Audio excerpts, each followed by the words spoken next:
أنا مرة واحد ويسأل عنا واحد قبل ده سؤال شو ورئيس النوكل يسأل ويحدم أنا أوضي وما سأل. وما أنت ولا الكي. دولة ولا نقطة إلا طلبت إلى إلا طلبت يا رب إن شرع العام رجال بحب إلا هرب نظام صح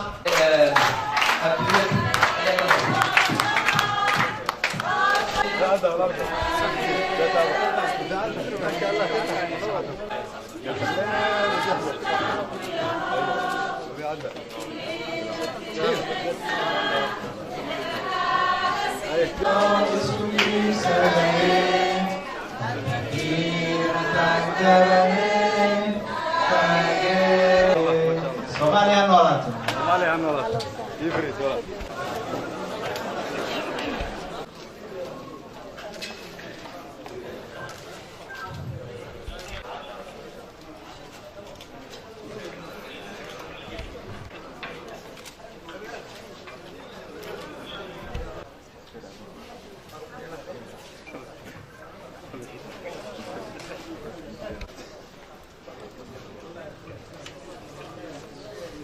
الرحمن الرحيم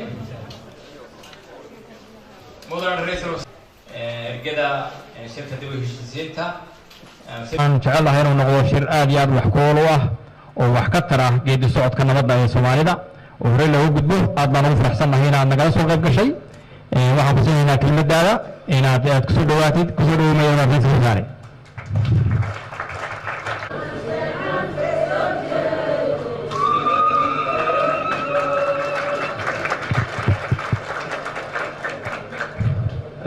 بسم الله الرحمن الرحيم وزير آد يا دوما سنتاي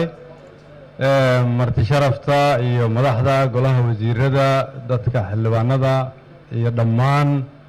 dadkan Soomaaliyeed oo halkan isugu yimid iyagoo ka tashanaya ayaha ummadda Soomaaliyeed horta marka hore waan idin salaamay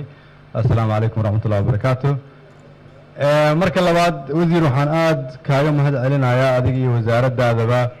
shaqada aad qabateen oo ah inaad dad Soomaaliyeed isu keentaan si looga tashado ayaha ummadda Soomaaliyeed looga tashado mustaqbalka iyo danaha dalka iyo dadka Soomaaliyeed waxaan aad ugu bogay halku dhiga ah isku daalnay maxaa inoo dana annagu inaan isku daalnay ma garanayo laakiin waxaan hubaa horta dalku inuu daalay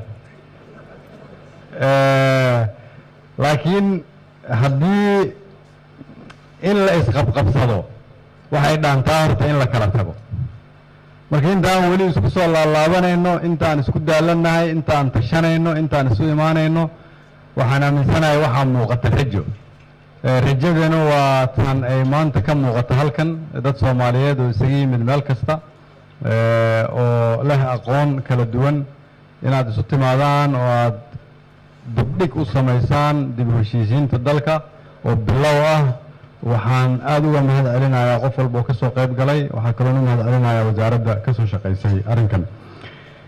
waxaan rabaa inaan laba eray halkan ka iraahdo marka hore waxaan idinkugu imid inaan idin soo salaamo idinkaga mahad celiyo shaqada aad qarankiina u haysaan waajibna idinku ah muddadii yareed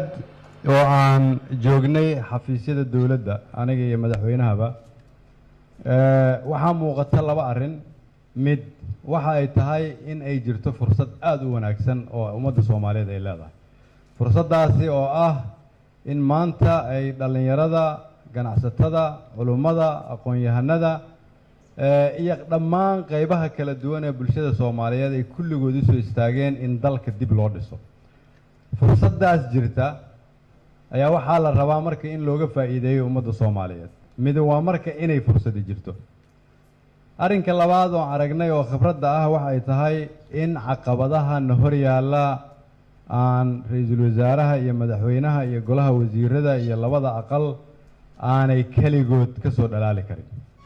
in dadka Soomaaliyeed meel walba ay joogaan isu yimaadaan gacanta wada saaraan hal meel oo qarannimada hore loo wada riixo waa noo soo baxday sidaas daraaddeed waxaan rabaa inaan hortiina ka qirto inaan kulligiin idin wada baahannahay si aan qarannimadeena dib ugu yeelano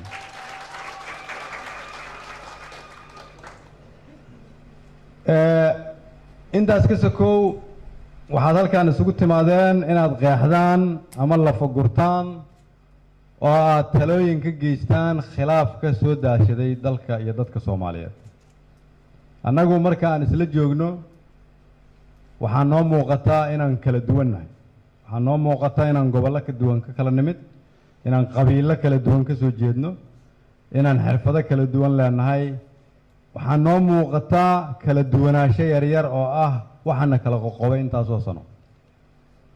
adduunyadu markay noo jeedo waxay u jeedaa inaan isku mid nahay kulligeen,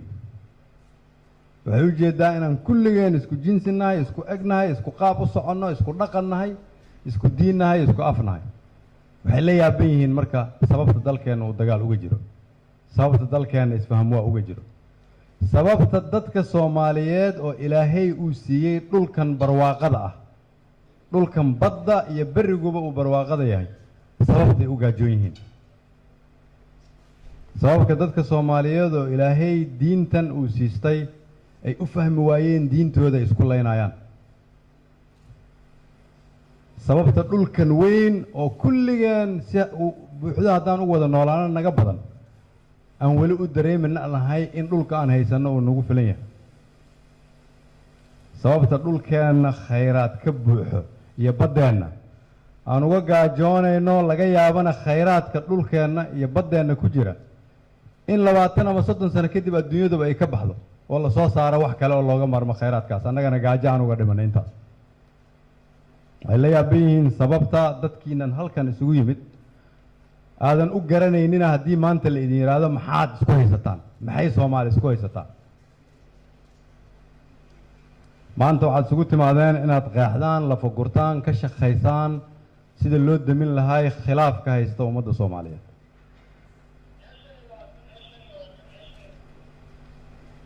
shacabka Soomaaliyeed ee ku dhaqan meel walba oo dalkan ka mid ah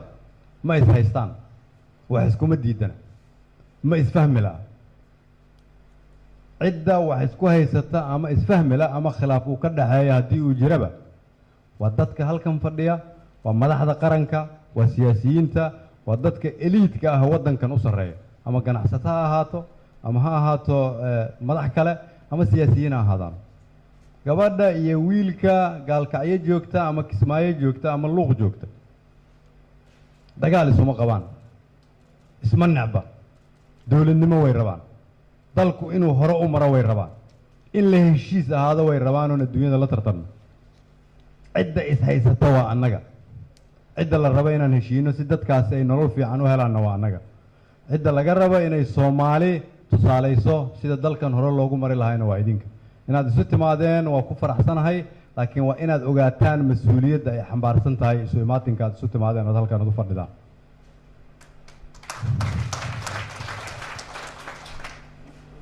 waxaad halkan isugu timaadeen inaad tusaale ka noqotaan sida ugu fudud oo lagu bixin karo taladii dalkan dib loogu xasilin lahaa. eeg, dowladnimadii way muuqataa, rajadii ummadda Soomaaliyeed way is muuqataa, shacabkii iyo dowladdu way isku xirmi rabaan. dadkii Soomaaliyeed waxay dareemayaan inay tartiib ahaan karaamadii ummadda Soomaaliyeed u soo noqonayso. khasaaraha ugu badan oo na hor yaalla oo dembi nagu ahaan doonto taariikhduna ay qori doonto ma aha aniga iyo ra'iisul wasaaraha iyo wasiirada, kulligeen waxa ay tahay haddii aan fursaddan uga faa'iideyn weyno ummadda Soomaaliyeed.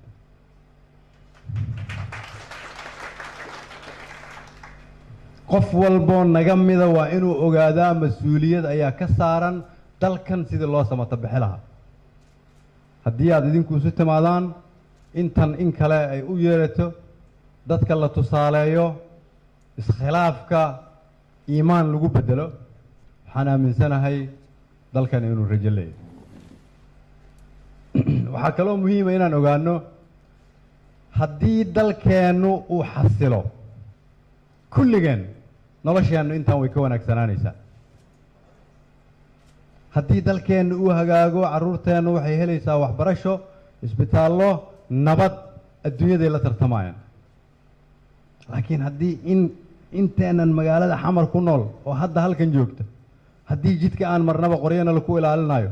haddii aanan habeenkii socon karin, haddii markaan xanuunsanno aan isbitaal tegi karin, haddii dhaqaalaha aan samaysanno meel aan kula noolaano aan haysan, nolosha ka xun taas maxay tahay waa maxay nolosha taas ka xun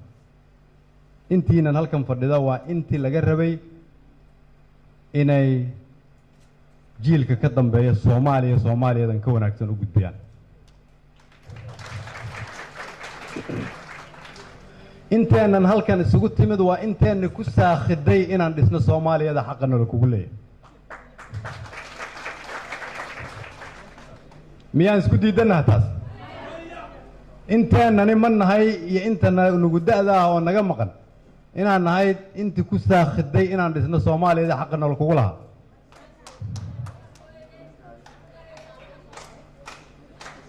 waxaan idiin sheegayaa idinkugu bishaareynayaa 75% ku dhowaad haddaanayba intaas ahayn dadka Soomaaliyeed waa dad ay da'doodu ka yar tahay 30 sano waxaan idiin sheegayaa marka arrinkaasi waxa uu ka turjumayaa kow si aan adduunyada ula tartanno inaan haysanno fursad aan kula tartanno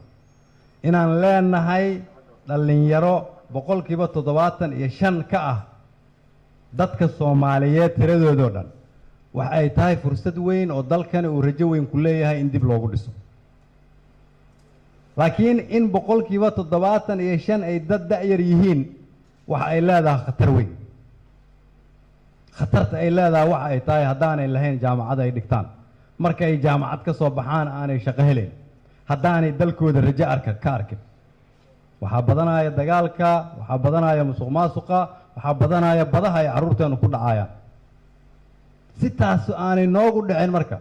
dadkaas dhalinta yar ciddii laga rabay inay gacanta u geliso Soomaaliya ka wanaagsan tan maanta aan ku jirno soo idinka ma aha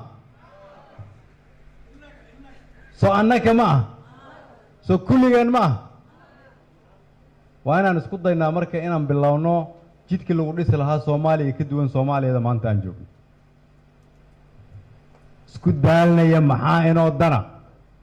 waxaa inoo dana inaan isu dul qaadanno waxaa inoo dana inaan ilaahay u noqonno waxaa inoo dana inaan ilaahay cafis weydiisanno waxaa inoo dana inaan aqbalno dalka inaan wada leenahay waxaa inoo dan ah in danta guud laga hormariyo danta gaarka ah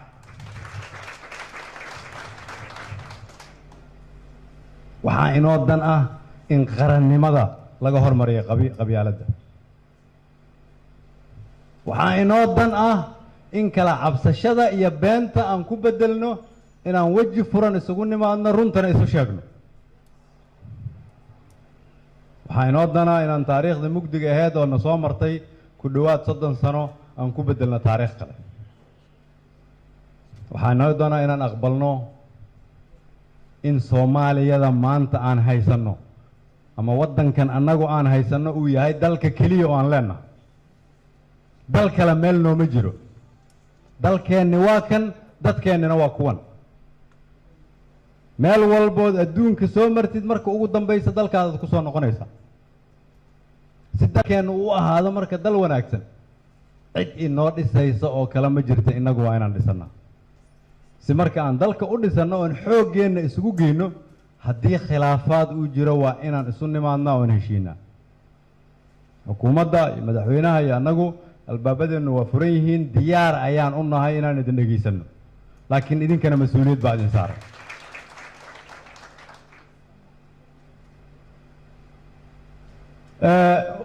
ugu dambayntii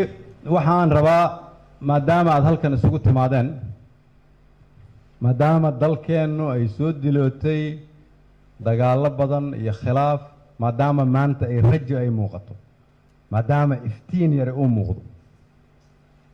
waxaan rabaa inaan kow aniga iyo golaha wasiirada iyo madaxweynahaba inaan iskula dardaaranno inaan maalin walba xasuusnaano mas-uuliyadda aada noo dhiibateen inay tahay ammaanad idinku aada noo dhiibteen waan diyaar u nahay inaad nagula xisaabtantaan maalin walbood rabtaan inaad nala xisaabtantaanna waxaan diyaar u nahay inaan idinla fadhiisano idinka waxaan idinkula dardaarmayaa dadka Soomaaliyeed iyo dalku waxa uu ka kooban yahay dad idinka ah walaalihiin ah carruurtiinna ah saaxiibadiina dadka Soomaaliyeed waa dad aad u yar oo isgaranayo kulligood waa inaad dhidibada u astaan sida dadka la isugu keeni lahaa kuweenan siyaasiyiinta madaxda ama kuwa hadda aan xukunka joogin waxaan kula dardaarmayaa haddii aad rabtid Soomaaliya inaad berito madax ka noqotid waa inaad ka sii shaqaysaa dalkii aad madaxda ka noqon lahayd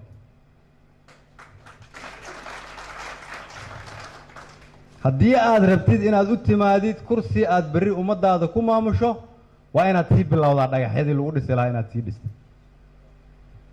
waxaa muhiima in la isu dulqaato la ogaado adduunyadu inay nala yaabtay carruurteenna ay badaha ku dhacayaan dalkeenna isagoo khayraad ka buuxo ummadeenna ay gaajo u dhimanayaan inay abaara soo noqnoqonayaan oo na dilooday iyadoo biyuhu ay dhulka hoostiisa waxyar u jiraan isku daalnaya maxaa inoo dana waxaa inoo dana inaan ka baxno dariiqa hore aan ku jirnay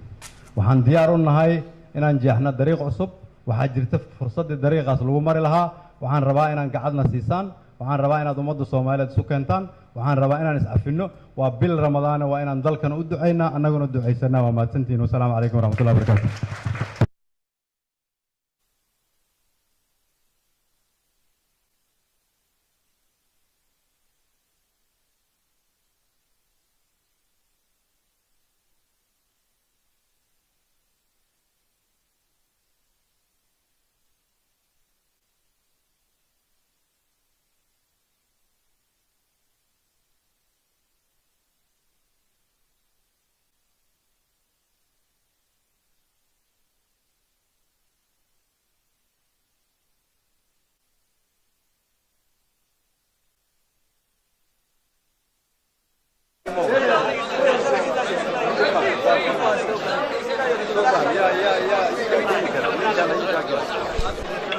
Well,